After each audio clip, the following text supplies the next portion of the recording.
This is not Carl. the hero that we deserved.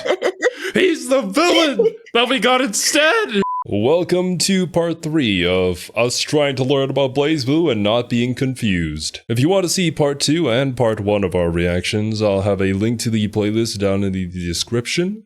And there will also be a link to the OG video, which you should definitely go and support if you haven't already. But alright, let's get into it. By the way, I just want to take a moment real quick to point out, I thought this video was only going to be about an hour long, and we've already cleared that, and we're only halfway through. Child. I'm really bad at this, aren't I? So, yeah, we might have to start going into the Cliff Notes version of the Cliff Notes version. So, BlazBlue Chrono Phantasma begins with everyone making their way to Ikarga, including Kokonoi, who is just... I definitely feel like if I tried to do this, it would not be as good.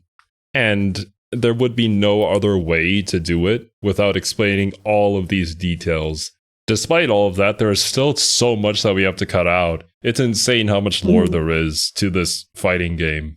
But the understandable. summarization is like a real skill. I was trying to do a similar video with Twisted Wonderland, and it's a lot of work. Oh, I remember that. Yeah. I mean, honestly, you just like trying to explain characters and all that probably put your mind in overload state. How do I explain it to somebody who knows absolutely nothing about this thing? Which honestly is such a great way to memorize things. That's how I sort of got through university, by just teaching other people. By the rest of Sector 7 that her services will no longer be needed. Yeah, Sector 7 might not be a unified team, more of just a bunch of scientists all sharing resources to fight the NOL, but even still, they haven't been too happy with some of Kokonoi's actions of late. However, Sector 7 doesn't just give you a pink slip and tell you to pack your stuff in a box and get out. No, if you get fired from Sector 7, you're not walking out of the building alive. And they know that Kokonoi won't go down without a fight. Well, considering that it's like a rebel force and you have some pretty important information about them, they probably don't want you, gallivanting around and letting all that info leak, so... Yeah. What other way are they gonna do it? So remember way back when I mentioned that Kokonoi's right-hand man Tager lost his entire squad to a powerful villain named Azrael? Well, Azrael has been imprisoned in Sector 7's basement this entire time. What? Literally just chilling down there because he's so strong, the only way they could restrain him was to cryogenically freeze him in near absolute zero temperatures. They wake him up, and Azrael, being a man obsessed with battle, immediately wants to fight the first person he sees. And considering that Azrael is strong enough to break mountains in half, this would be a death sentence for anyone. This actually reminds me of the plot of a movie called Demolition Man, I think, or Demo Man. You probably don't know about it, but it stars Sylvester Stallone. Pretty old action movie. I've heard the name, but I haven't seen it. I think it was also Wesley Snipes as like the antagonist. And Wesley Snipes played the character of Azrael basically here, getting cryogenically frozen and set straight into the future where violence doesn't exist. And Wesley Snipes is just the most violent person ever, so they have to unfreeze Sylvester Stallone in order to stop him. It's just super fun of like what people in the past thought the future would look like and things like that. Gotcha. But the scientists were smart enough to plan ahead, and before waking him up, they put an Ars Magus on Azrael, making it so he could only fight people that wanted to fight back. Azrael isn't too happy about this, and he ends up breaking one of the guard's shoulders by giving him a gentle pat on the back, and then he sets out to find Kokonoi. She barely escapes with her life, and she makes her way to Ikarga, where she ends up meeting an unlikely ally, Kagura Mutsuki.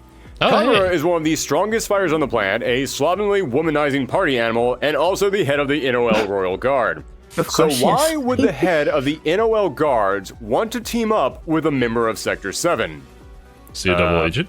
Ex-member of Sector 7. Because Kagura and Kokonoi have secretly been working together to overthrow the NOL. Why does Kagura want to overthrow the NOL? Well, because A, have you seen the NOL? Even the people that work for them know that they're messed up. But more importantly, because remember how Bang was the #1 apprentice of Master Tenjo, the leader of Ikarga? Well, Kagura was the #2 apprentice. And while Bang was entrusted with Tenjo's special weapon, a giant nail named Retenjo that he carries on his back, Kagura was entrusted with Tenjo's son, Homura, and Kagura wants to place Homura in charge of the NOL. Oh, God.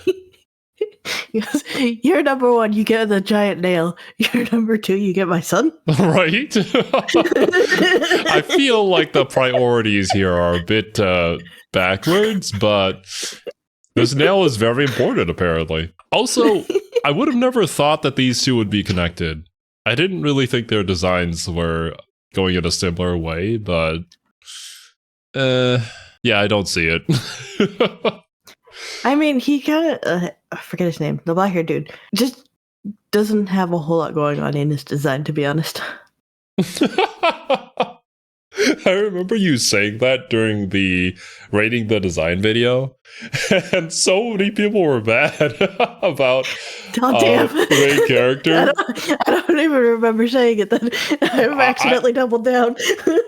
I remember comments being like, bro, look at the guy behind you. You think that design has anything to stand out with? I'm like, yeah, my VTuber design is pretty simple. Like, what's your point? I mean, you're not a BlazBlue character. Thank goodness, considering how crazy this world is. I don't want to be here. Jesus. And I mean it comparatively to, like, everyone around, like, there's just kind of no outstanding motifs. Yeah, I can see what you mean, comparatively to, like, the out there designs of the other anime characters in this anime fighting game. Mm-hmm. Mm-hmm. Now, as for the other heroes, Noelle and Makoto joined Tager as they're brought to the NOL headquarters in Ikarga and join Kokonoi and Kagura. Bang makes his way to Ikarga with Carl and Platinum the Trinity tagging along. Jin finishes training under Jubei to learn how to use the power of order. A brand new character, Bullet, is investigating what happened to her old captain from her mercenary days, believing he's still alive and working for Sector 7. Spoiler alert, it's Tager if you couldn't figure that out.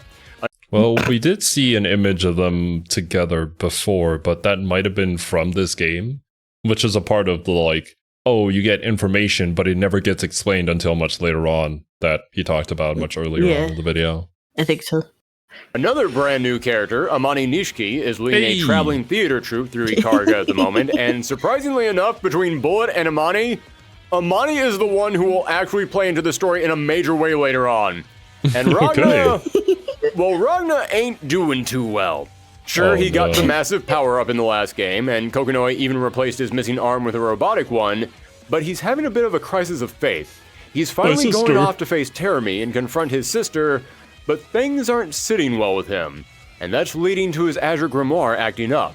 For the time being, though, he can still fight pretty well, as he ends up facing Avasubaki, who's only saved when Hakumen jumps in to protect her, and then he comes face-to-face with Terumi, who reveals another member of his League of Villains, New 13.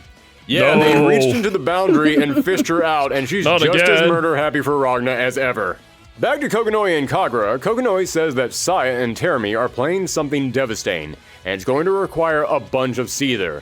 So if they want to stop them, they need to find a way to neutralize all Seether. If only there was some way to get rid of all the Seether on the planet. Oh, wait a second. Yes, folks, we're finally at that point where stuff in the prologue is starting to come back and pay off. Kokonoi was going to find Kushinada's linchpin and use it to take away Terumi and Saya's power. As well as the power of anyone who uses Ars Magus, but hey, Kokonoi is a scientist who hates magic, so she's okay with that. Also, in case it wasn't clear by now, if you're wondering why Kokonoi is doing this and helping everyone, you are a sacrifice I am willing to make. Well, it brings about interesting questions when there is this power system in place that could potentially give people who don't really deserve it power. So if you take that away, what happens? Although I suppose Kokonoi isn't really the type of person to care about the aftermath of that. She just hates it because of her past and her mother and all that. So, understandable. I feel like I'm trying to think of like how you could even compare that to like a real world scenario. Like, what if just you had the ability to make all like firearms and explosives just disappear? A world where nobody could hurt each other? No, you could still hurt each other. You just don't have firearms or explosives. What this makes me think of is Fire Emblem Three Houses, actually. Because in that game, a lot of the Black Eagles route focused on the power of crests and removing that power in order to make it so that people who deserved these higher positions of power actually deserved them. They worked their way up there instead of being born with a crest and all that, which I guess is a similar situation to this and what that would result in. But the path leading to that would also uplift everything that was already set in motion. So there's got to be a lot of bloodshed. So is it worth it? Is it worth the sacrifice? Jeremy and Relia's and Saya are all just monsters, and she's been working to stop them for years now. I mean, Kokonoi wasn't really a big fan of her mom. That's why she rejected magic and embraced science. I'm a big fan of her mom. But Jeremy still killed her mom. Kokonoi is going to be pissed about that no matter what. But you might be wondering, how exactly are they planning on activating the linchpin? I mean, they needed Celica to make it work, and Celica was killed years ago when the church burned down. Well, that's when Kokonoi reveals her secret weapon, Celica Mercury. Yeah, it turns out that long ago, right after the Dark War, Celica found a magic mirror that created a duplicate of Celica's soul and stored it inside of it, which is maybe the most convenient thing I've ever... Yeah. What? You just found this thing? Oh? And just used it, because, why not have a backup, I guess? Granted, the universe did give power to Celica in her moment of need, so you could say the universe once again did an intervention to make sure that she survived. But, as you said, this is more than likely convenience for the sake of plot, which I'm okay with. Makes things interesting, and we still get to keep the character. Serby can still potentially main them, which also makes me think, are the other characters that are in Central Fiction, who canonically are dead at this point, do they somehow come back in a similar manner, or are they just there because they're legacy characters and people want them in the fighting game? Never heard of in a video game. Hey, we need this character's soul, but they died years ago. Oh, you didn't know that off-screen, decades ago, their soul was cloned by a magic artifact that we haven't mentioned before? So, yeah, Celica is back and basically is a ghost from the past. A phantasm from another time. A chrono-phantasma, if you will. That's the name of the game. So, it looks like our heroes have a plan, but they need to hurry, because now there's suddenly a brand new problem they're facing. Saya has started warping space and time. Yeah, remember the Takamagahara system? Yeah, just casually. Satellite that had the power to create massive phenomena interventions? Well, the 3 AI programs that were controlling it have been deleted. So Saya has moved right in and made herself at home, enjoying the new perks of being able to shift reality around at her whim. Awesome! Now, she wasn't making huge changes or anything. She wasn't wiping people from existence or anything like that. But our heroes did find themselves looking around and suddenly asking, What the? Did everything just jump around? Or did my brain just stroke off there for a second? You know, this is a weird episode where I'm using Futurama clips instead of Simpson clips. So, also, I saw original music by Daisuke. He also worked on this too. Of course he did. Why wouldn't he? Nice. In other words, they realized time was running out. Now, from here on, there's tons of character interaction stuff, and hey, that's all great, really explores these characters, but again, I'm going to skip most of that because we need to move this video along. But a few things of importance did happen, such as Bang finding Relius Clover and learning from him the truth about the Ikarga War. That wasn't started because the people of Ikarga wanted independence, but because Sector 7 and the NOL waged a war with each other, and both of them needed souls. Now, I'll get to why the NOL needed souls soon, but Sector 7 needed them because they were trying to create a Black Beast. And as I said, Black Beasts require a bunch of sacrifices. In fact, remember how I said Takamagahara fired Takemikazuchi down on the village in Ibukido and wiped it off the face of the earth? That's because that's where the Black Beast was being created and they almost succeeded, so Takamagahara had to step in. And Bang does not take kindly to learning that his people were sacrificed just for some madman's quest for power. Ragnar runs who would be? I'd be bad too, even if you were like seeking a path of peace, trying to find the middle road. That would take you off just a little bit. Come on now. In the Celica, and suddenly he can't use his right arm, the arm with the Azure Grimoire on it, because as we've established, Celica's mere presence neutralizes Seether. Ragnar is then captured by Kagura and taken back to NOL's base, where Rachel appears and, as always, gives some really vague hints about what's going on. Telling them I really love Kokonomi's smug face. There's just something about it. Like, I enjoy it, but I also kind of want to punch her, but I also want to squeeze her cheeks. I don't know. I feel complicated. A story about a girl who's reading a book, and that book has a beginning and an ending, but all the pages in the middle have been ripped out. The story starts with a princess being kidnapped, and then it ends with the hero killing a monster, only to reveal that the princess was the monster. And the young girl tries to rewrite the story to save the princess, but the end is already written, meaning it will always end like that. Why does she tell them this story? Because it's a metaphor for everything that's going to happen later. Coconut tells Ragnar that they'll release him from his cell, but he has... I love that there's just this character that comes in and drops the editor's notes. Like, hey, by the way, this is what you're going to experience in my upcoming story. In a way, it reminds me of, Toei Gaian, I think, from Monogatari. The omniscient character, yeah. Mm. Basically, just the author coming in to drop hints. Omniscient characters are hard to write. Yeah.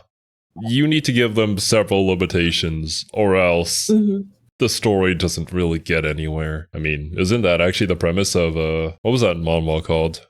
Omniscient Reader's Viewpoint or something like that? That was pretty good. Yeah. No, I really like Omniscient Reader. He's not actually omniscient, but yeah. It's in the title. Someday somebody's going to be omniscient. That he doesn't leave, she puts Celica in charge of watching over him. And more importantly, she tells Ragnar that if he gets too far away from Celica, then a bomb that she planted in his robot arm will go off. This is all a lie though, there is no bomb, but she's worried that Ragnar might lose control of the Azure Grimoire, and she knows that Celica can keep it neutralized. Yeah.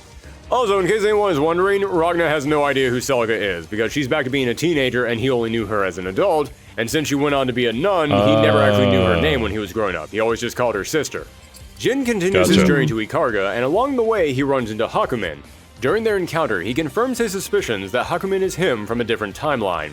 He asks Hakumen about Tsubaki and the Easioi to try and find some hint of how to snap her out of her dark, moody emo phase. Jin then arrives at the NOL base and joins everyone else, and the gang now starts playing to take down Saya. I want to remind everyone right now, for the sake of time, I'm skipping a whole lot of character bonding moments that are very nice and they flesh out these characters, but there's a ton of it in here and we just don't have time for it. What the heck is this table, by the way? Right. There are so many opposing forces all eating table. They're all eating the table, yes. They're all eating food off the same table. And they're trying to get along. Well, Jin, not so much. He's literally sitting next to the guy he's always wanted to kill. How is this working out? If you pick these games up for yourself, then I encourage you to check these story modes out just to get these characters fleshed out, because yeah, it's some really good stuff. Back to the bullet points, Rachel helps Noelle train her new Morokumo and Observer powers, but while they're training, Noelle is attacked by Arachne. Why is Arachne there? Because Aurelius Clover captured him, turned him into his servant, and then equipped him with an idea engine. Remember that thing that Lambda had that was basically the anti-Nox Nictoris tech? Yeah, now Arachne was upgraded from sludgy foot soldier to boss monster. But Noelle is rescued by Kagura, who smacks Arachne away. Kagura then meets with Bang that night, and the two former disciples of Tenjo discuss Kagura's plan to overthrow the NOL, and reveal Tenjo's son Homura to be safe and in his care. They tell Bang to head to a specific location and wait there with the nail that his mentor had given him, and they say that when the time was right, he would know what to do with it. So, now it was time for our heroes to start their... Whenever you get a prophecy like that, there's just so much pressure on you. Like, what do I do? When am I going to know what I have to do? Man, I'd be paranoid. No, to be fair, what do you do with a giant nail? You nail something down? Question mark? Yeah, I mean, I feel like there's only limited things you can do with a giant nail. This is BlazBlue's survey. You think it's going to be that simple? Yes. I actually don't disagree with you on that one. There could be like all this complex stuff, but then like the simplest answer is probably the right one. Their plan. First up, they had to save Tsubaki, but they also had to deal with Azrael, who was on a one-man warpath across the country to find Kokonoi. Well, Kagura had a plan to kill two birds with one stone. They had Ragnar in their possession, and he had the highest bounty in the world, meaning a lot of people wanted to catch him and turn him in. But since Kagura was still the head of the NOL guards, it meant Ragnar was already in NOL custody. So Hey. Kagura announced a fighting tournament because it was the only anime trope this series was missing. Yeah! He said that whoever won this tournament could...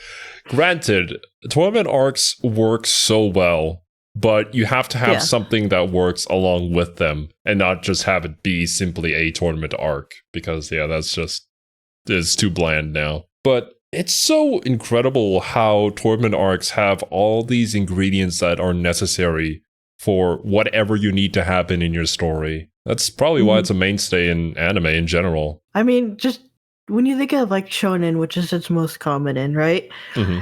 And shonen is built on hype moments. Like that is what shonen thrives on, is just building up to those hype moments. Mm-hmm. So when you have a tournament arc, it's just quite literally that progressive building of hype moments. So the structure is just perfect for shonen as a genre. We will continue to get even more tournament arcs until the end of time. turn Ragna in and get the bounty on his head.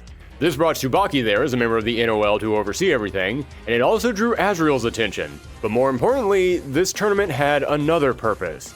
As I said, Saya was now in control of the Takamagahara, meaning she could create massive phenomena interventions, making it next to impossible to stop her. She was strong enough to reshape an entire city all at once, but not strong enough to reshape the entire world, at least not yet. So, if they televised this tournament to the entire world and made sure it had as many people watching as possible, then Saya couldn't use her observer powers to reshape anything going on. Yeah, basically when you use observer powers, you make something true that wasn't true. So if you're standing around just 2 or 3 people, your observer powers can convince them that whatever you're observing into reality is real. You're affecting what you're observing as well as everything around it. But when the entire world is tuning in and watching something, your observer powers won't work on it because too many people from outside your range of influence can see it and would know that you changed something. So the tournament begins and Noel... Goodness. Holy, we're really digging into this power of observation. The cat. It'll continue to exist forever on in the series. I feel like the power of observation is almost closer to just the power of gaslighting. I can see it, yeah. You're not wrong. That's why when they talked about it, I was like, this reminds me of the 40k orcs that just gaslight each other into believing things into reality. And it's like, so you got one person here and you're like, yep, this is a thing. And they're like, oh, okay, yeah, I guess this is the thing. But then when you have like 20 people, it's a little harder to convince all 20 of them that that's the thing. Or if you have, an entire population of the earth, they're like, I don't think so. I think you're making shit up. There have also been so many games that we've covered on the channel that use this concept in different ways for a different message. Like Persona 4 Golden, for instance. I won't say exactly what it is, but they do have the TV motif and observation from the public and all that. And, well, all the other sci-fi series. Basically anything written by Uchikoshi. So... and that is crazy. Makoto and Jin face off with Tsubaki. My kind of crazy. Noelle uses her new Eye of the Azure powers to observe the evil that is taking over Tsubaki's mind, causing her to transform into the embodiment of the Izuyori itself, at which point Jin comes in and reaches out to her. Tsubaki is able to awaken inside the Izuyori and regain her senses. Turns out it wasn't the Izuyori that was brainwashing Tsubaki. Remember how Terumi was being forced to fight for the heroes during the Dark War because Nine put a spell on him? Saya had done the exact same thing to Tsubaki, but thanks to her friend, she was able to break free of her control. But then there's the matter of the giant muscle man that was rampaging in the stadium. Oh god, Azriel. Of course he'd be here. He's looking for a fight. This is the place where people have to fight each other. And even though he has a thing that restricts him from fighting people who don't want to fight him, you served it on a platter. Right here. Jumps in and starts going for Ragna, and for a moment it looks like Ragna is about to lose control of the Azure Grimoire. But he's able to pull through it, making his allies think that maybe he can control this power after all. Kagura then comes in and goes a few rounds with Azriel, but once he realizes the spell that Azriel is under, he simply refuses to fight. This causes Azriel to lose all of his powers and he can no longer fight anymore, and Kokonoi is now able to teleport him away. So, things were starting to move along, but before our heroes could take the fight to Saya and This is genius. It's almost like how Aikido teaches you to fight. to come to the most peaceful solution for all is to not fight in the first place. And there you go. Kagura practiced that and won. I like it from his perspective though. He goes, I just want to fight. I just want to beat some shit out of people. There's this tournament. Perfect. I'm gonna go beat the shit out of some people. This guy goes, actually Nope. No. Get set off to go somewhere else again. This poor dude. No, I just want to fight people. I kind of like Azrael. He's a horrible person for all the things that he's done, but like just his simple-minded manner about going about these things is just, there's something to it that I admire. Yeah. That I enjoy. Jeremy, they had to get Ragna in fighting shape. So Rachel takes Ragna, Celica, and Noelle to the destroyed cauldron of Ibukido. In other words, where Noelle was created.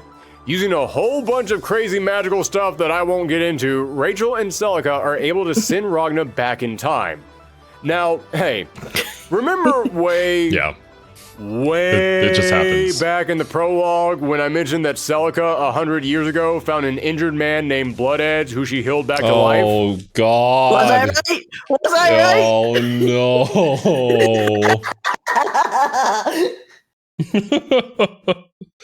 Oh, that laugh was so loud, Discord could not handle it. Ragna is everybody. This all happening in his head. That was Ragna. Ragna got sent 100 years into the past where he lost his memories. He only remembered that he was called Blood Edge. Are you kidding me? Of course, we also have the amnesia plot too. We're going through all. A grandfather paradox. Felt something towards Celica and he Gotta knew he throw had all to of them help in her. here. So he escorted Celica on her quest to find her father, met her sister Nine and Trinity and a young Jubei, and eventually they all found Kushina's linchpin. But upon finding it, they learned that Celica would die if she activated it. Upon hearing this, Ragna regained all of his memories and he couldn't let Celica sacrifice herself. So he told them that he had a way to stop the Black Beast for 1 year. And in that year, they had to find a way to stop the Black Beast that didn't involve killing Celica. So Ragna confronted the Black Beast, was absorbed into it, and it turns out that ingesting yourself isn't that good for you because it caused the beast to shut down for an entire year, and you all know what happened from there. So Ragna died in the past? Yes. And also no. Because in the present, Noelle was able to use the Eye of the Azure to observe Ragna still being alive, which brought him back. Now, you might be thinking, wait, so if you're an observer, then you can resurrect the dead? Well, if you have God-level observer powers, then sure, you can reshape all of reality. But nobody in our cast of characters has that level of power just yet. The reason why Noelle was able to bring Ragna back was because even though he spent days in the past, in our time, he was only gone for a second. So basically, she didn't really bring him back to life, he just disappeared and then she observed a reality where he was still there. Which also explains why he still has his coat and sword with him despite handing them off to Celica in the past. But when Ragna came back, he returned with his memories of the past, and upon realizing that Celica would have to sacrifice herself, he realizes he has to protect her. And not just her, but everyone else.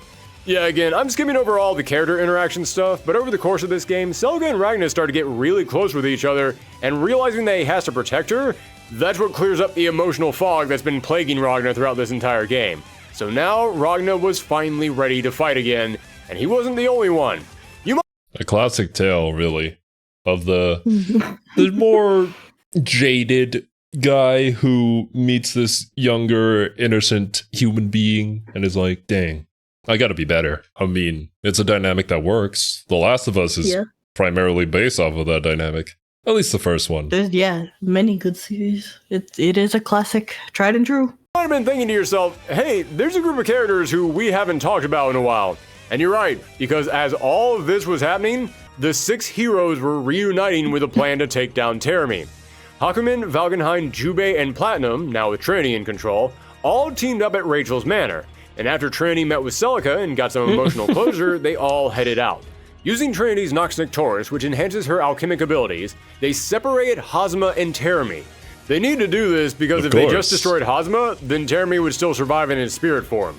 They had to turn Terami's spirit bite into a solid form and then destroy it. It looked like they succeeded, however, Trinity was Solid injured as a form. result. But in the process of all this, the heroes came face to face with Phantom.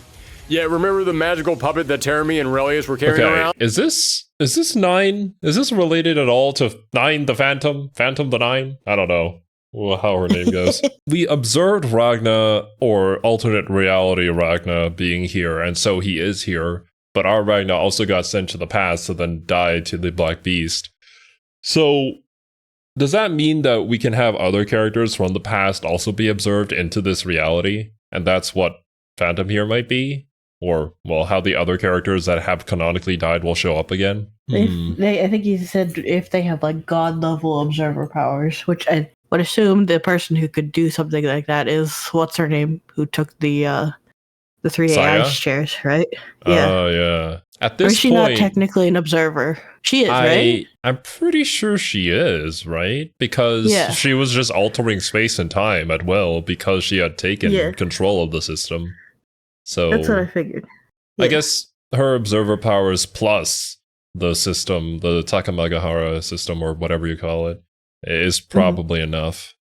Or might lead to being enough. Maybe it isn't just yet. While the heroes confronted it and learned that the puppet was actually 9. Well, there you go. Teremy had fished her out of the boundary and then had Relius turn her into a puppet.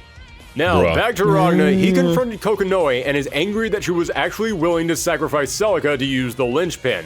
At which point, Rachel appears and tells them that there is actually another way to activate it. Yes, the machine does need a soul, but there's another soul out there that can sync up with the linchpin, and that soul belongs to someone who was already dead, and they had stored their soul inside of a Nox Nictoris just for this exact occasion. But what was this Nox Nictoris, and where could they find it? I mean, all we know is that it's shaped like a giant nail, and who has a Nox Nictoris shaped like a giant... Oh. Yes, when Tinjo entrusted the giant nail Retinjo to Bang and told him that was the spirit of Ikarga, turns out that was literal. Literally, the nail yes. housed Tinjo's soul inside because they realized it might be needed for this exact occasion. So Ragna, Celica, and Noel head off to meet Bang, where Kagura told him to wait. And in case you're wondering right now, wait, so Kagura told Bang to take the nail to Kushinada's linchpin, but he didn't know that the nail would work on Kushinada's linchpin? He knew that the nail would be needed to make Kushinada's linchpin work, but they thought they also needed Celica's soul. He didn't know that there was already a soul also inside the nail that would also work. Do you see what I mean when I say everything in BlazBlue has way too many steps to it? Ragna confronts Bang, and after a quick scuffle... Look, Kagura was probably like, that's a nail? This is a nail? There's probably gonna be something related to each other. Head in that direction. I can see. You know what? I just have this process. general vibe that you and your big nail, you should be over here. I think our creator has something planned for you. Head that way. They reveal that the Retinjo is the key to saving the world. He just has to drive it into the linchpin. Bang doesn't quite understand, but he agrees to go along with it, trusting in what his allies have told him, only for them to be interrupted by Relius Clover with Lychee backing him up. So that situation gets bad quick, and it isn't looking much better for the other heroes. Kagura, Jin, Hibiki, Kagura's assistant, who's been here the entire time, but I couldn't find a good spot to introduce him into the summary, and Hibiki? Isn't that the guy who was like Attack on Titan guy that you really liked from Central Fiction? Oh, I think you're right. Maybe? Yeah. Maybe? Hamura are confronted by Saya, his name who was quickly Vicky. beats them. But when she sees looks Hamura, similar. she realizes, I could see oh, you're the kid of Tinjo. Wait, What? so you were planning on overthrowing me and putting Hamura in charge? Well, you know what? I'm feeling generous today. So Saya broadcasts herself to the entire world and tells them, listen, I'm stepping down as the head of the NOL and I'm handing my position over to Hamura. You all think that this will lead to a perfect world? That's great. I think you humans are just wonderful with your little goals and your dreams and whatnot. So go make your little utopia, So and I'll give you condescending. my parting gift. Death. Okay. Time to finally explain who, or more accurately, what, Saya is. There it is, Hades Saya Izanami. is just the outer shell of this creature. On the inside, she is actually the god of death, Hades Izanami. You see, when the Takamagahara unit freed So it Yuki is that Terumi, character. they believed he could help them bring about Doomsday, a prophesized day in which the god of death would be able to kill the master unit. Now, Terumi was on board with this, except for the part about having to work for the Takamagahara system, but he already took care of that. So, in order for this to happen, they would have to create a vessel that the god of death could inhabit. Relius Clover attempted to create such a body with an early Murakumo unit, however, it didn't work. But something else surprising happened. The Murakumo unit he created had 3 children. Yes, apparently Murakumo units can have children, but the process by which it's possible is really weird and even I don't. Whoa. This brings in a lot of questions. This reminds me of when Yoko Taro was like, "Yeah, the androids can reproduce." Bro, the theories, the community went absolutely nuts. How are we gonna do it in this game? Let's see. I don't fully understand it. Important thing is, it happened. And as you can probably guess, these three children were Ragna, Jin, and Saya. And even though Jubei rescued them and took them to safety, Terumi found them and realized that the 1 in a million offspring of a Murakumo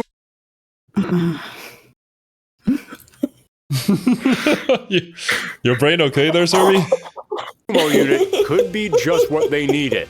So he kidnapped Saya for this experiment and gave Jin the sword that he could use to burn the home down and cut his brother's arm off and kill Celica. Because Terumi didn't have a body just yet, so he needed something to keep him in this world. Something permanent that would always be there. And that thing was a grudge.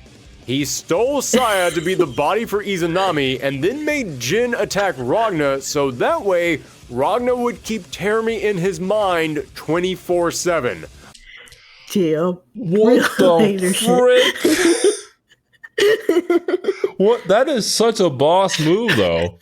I will become immortal by giving you trauma. Therefore, you will never be able to forget me. You will hate me so much that you will never get rid of me. Holy heck, dude. That's amazing.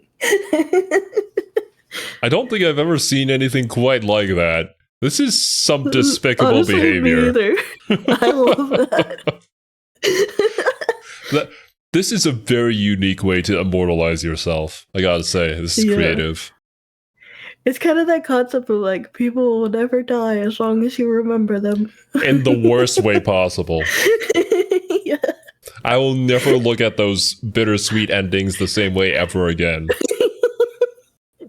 Forever loving, like, oh yes, I will remember you for always. No, please don't. Terumi. Please no. Oh god. What horrors have you brought upon this world? You'll kill us all. Forget. Oh, Jesus. Allowing Terumi to keep living in this world. That's right, Terumi did all those horrible things to Ragna so that way he could literally live rent-free in his mind. And so, Terumi and Relius used Saya to be a vessel for Izanami, and then they used their own influence as well as some help from the Takamagahara system manipulating things to get Izanami to rise in the ranks until they became the head of the NOL. And in addition to that, they also realized that if Saya's body was perfect for housing this god, then it must be the peak design for Murakumo units. So they would base all future Murakumo units on her, which is why Noel, Nu, and Lambda all look like Saya. And after Jubei quote-unquote look like. Theoretically, yeah. But I get the idea. That it was supposed to hint towards Murakumo units always being related to Saya because she was the OG one. We probably could have done it better when it came to the design, but maybe a little creative freedom here. Told Ragna that the NOL was making robot versions of his sister in the cauldrons. That's why Ragna decided to suit up and go out and destroy all the cauldrons. Also, because the cauldrons were going to be used for something else. You see, I mentioned that the NOL had bases all around the world, and each of these With bases had cauldrons, cauldrons inside them. And cauldrons made more Okumo units, but as we saw when Noel got turned into Mu 12 in the last game, these cauldrons can also absorb souls. So putting all these cauldrons around the world was all for this day, when Izanami would have the cauldrons activate and absorb the souls of everyone around the world, bringing all these souls to a focal point, creating a large swirling mass of energy called the embryo. What was the embryo going to do? That doesn't sound good. A whole bunch of complicated stuff that I'm not going to get into here, but the important thing is it would summon the master unit out of the boundary and into this world where it could be killed. Oh, and to make matters worse, remember the giant monster in the satellite in space, Taki Mikazuchi? Yeah. Yeah, He's coming Izanami down? calls the satellite down, crashing it into the earth. No. And now Taki Mikazuchi is here and ready to start destroying anyone that tries to stop her plans. So, okay, Izanami, god of death, sucking up the souls of everyone on Earth. The master unit, here in our reality, ready to be killed. Taki Mikazuchi, down on Earth, stopping anyone from getting close to Izanami. The only way to stop all of this was to shove the Retinjo nail into the linchpin, then for Kokonoi to teleport the linchpin right to where Izanami was. Problem Sounds is, simple enough. Relius and Lychee aren't letting our heroes anywhere near the linchpin. But then, come on, the guys. cavalry finally arrives. Someone appears to help turn the tide of battle. It's Carl. Carl! Yes, Bang had been a friend to Carl. Hero that we didn't know we needed. I don't know if we deserve him either. Not Carl. Every single time I hear Carl, it just makes me think of The Walking Dead. That's too, a little too The Walking iconic. Dead. Yeah. His son's name was Carl, I believe. That's why I always think of those scenes. Carl! I've never actually watched The Walking Dead. Probably for the best. The first few seasons were really good. And then we got lost in the sauce. Unfortunate. It was really popular for a long time. Until it Just wasn't. never got around to it. Yeah. People did just stop talking about it at some point. It wasn't as dramatic as like the people turning on Game of Thrones, but Ooh. yeah. The thing with Walking Dead was that it was a slow decline. With Game of Thrones, it was like, what was that ending? What? It was so good until what? The art of ending something is truly an art form. When no one else would. And he provided Carl with support and encouragement when he needed it most, acting What a almost as guy. a mentor to him. And now, when Bang needed help, he arrived to One day, Carl, you two will have abs like Bang. Bro, Carl's got to start early. You have to eat at least 12 eggs a day, Carl. When Bang needed help, he arrived to, he's actually joining the villains. What? Yeah, Carl betrays Bang's trust and decides to join Relius so that way he can help. This is not Carl. the hero that we deserved. He's the villain that we got instead. Our hate for Carl is justified now. Screw him. I hate Carl. Hated him since day one. Teach him how to turn his sister back to normal, and to protect Lychee, who reminds him of his sister. So yeah, things just became even worse for the good guys. But then Makoto and Tsubaki arrive, allowing Ragnar, Noel, and Celica to head off to face Izanami and the Taki Mikazuchi. Bang, Tsubaki, and Makoto face off with Relius, Carl, and Lychee, but they're at a standstill. Neither side is giving an inch, and time is running out. Bang has to activate the linchpin now, or else all is lost. It looks truly hopeless for our heroes, but then Valkenheim jumps in to hold off Relius, allowing Bang to jump on top of the linchpin just before Kokonoi teleports it away. At that moment, Bang puts everything he has into hammering the nail directly into the linchpin. And Bang, the guy who has largely been treated as a joke. Just to hammer the nail. What else do you do with a giant nail? He hammers the nail with the nail. The nailception. God. Throughout this entire series, ends up saving the day. Master, grant me this boon. Let my request be met with favor. Master, let my spirit reach you for love and justice. For love and justice!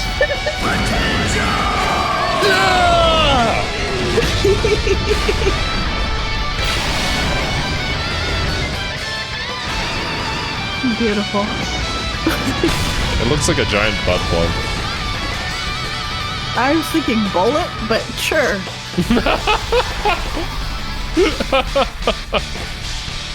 Yeah, it could be that too. Well, almost. This is able to stop the cauldrons from sucking up everyone's souls, but there's still the matter of the master unit here in our reality about to be killed and the giant kaiju that's rampaging around. Ragna, Jin, and Noelle team up and they're able to stop the Taki Mikazuchi though. Then Rachel jumps in and once again summons the giant shield Tsukuyomi to save the master unit.